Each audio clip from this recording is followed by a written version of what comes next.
بسم اللہ الرحمن الرحیم، السلام علیکم ناظرین، میں محمد سلیم عباسی۔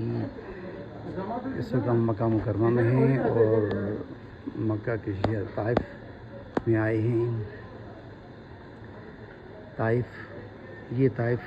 کی ایک شہر طائف کی ایک زیارت ہے جس کا نام ہے مسجد اداس۔ یہ سامنے لکھا ہوا بھی ہے، مسجد اداس کے نام سے یہ مسجد ہے۔ اس مسجد کے ساتھ ہی پیچھے جڑا ہوا وہ باغ ہے جس باغ سے انگور حضرت محمد صلی اللہ علیہ وآلہ وسلم کو پیش کیے گئے تھے، اور یہ جو انگور پیش کرنے والے تھے وہ حضرت عداس ہی تھے۔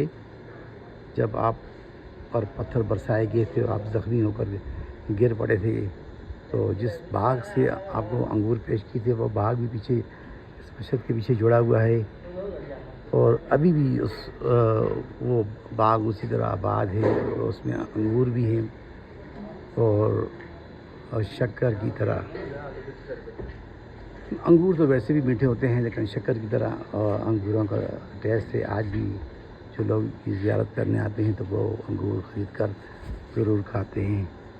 تو چلیے اگلی ویڈیو تک آپ سے اجازت چاہتا ہوں۔ ادھر سے آپ سب کو السلام علیکم اور خدا حافظ۔